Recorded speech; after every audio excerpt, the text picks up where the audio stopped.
հետո համապատասխան կառույցի ներկայացուցիչները գան, պարզաբանումներ ներկայացնեն, թե ինչ են արել անեկորացների մասով։ Մեկ նորություն։ Մեր խնդիրը օրենսդրական փաթեթի մշակումն է, մասնավորապես օրենքի։ Դա արել ենք եւ եկել ենք դա քննարկելու։ Մանրամասնեք հիմա հասկանանք ինչ։ Հիմա դա ենք քննարկելու։ Մեզ մի փոքր կլուսավորեք հասկանանք ինչ օրենք է շահում անհետ կորածների մասով, որ պետք է ներկայացնենք։ Որը սահմանում է անհետ կորածների կարգավիճակը եւ նրանց իրավունքները։ Նրանց իրավահաջորդների իրավունքները։ Ծնողները զգում են, որ իրենց առանձնացնում են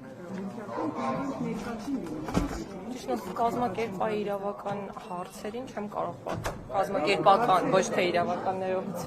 Կազմակերպական տեխնիկական հարցերին չեմ կարող պատասխանել։ Ծնողները մտնել լիստերի դաշտ։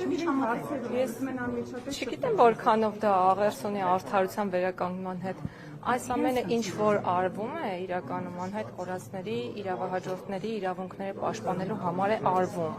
Ընդհանրապես դա եկեք ֆիքսենք։ Գալիա որպես թիմի անդամ ինչպես է գնահատում վերջին դիմադրությունները, դրանք իշխանության համար ինչ նշանակություն կարող են ունենալ։ Ժողովրդավարության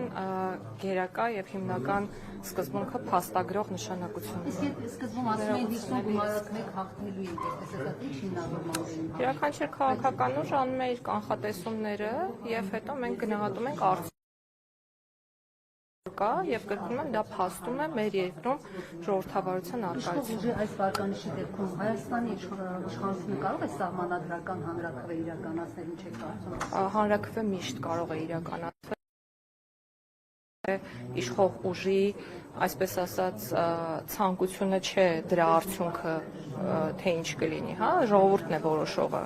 պարտադիր եւ հետեւաբար ցանկացած իշխանություն, որը միտված է, որ ժողովուրդը որոշի թե ինչ պետք է լինի, կարծում եմ որևէ խնդիր չունի իշխանությունը։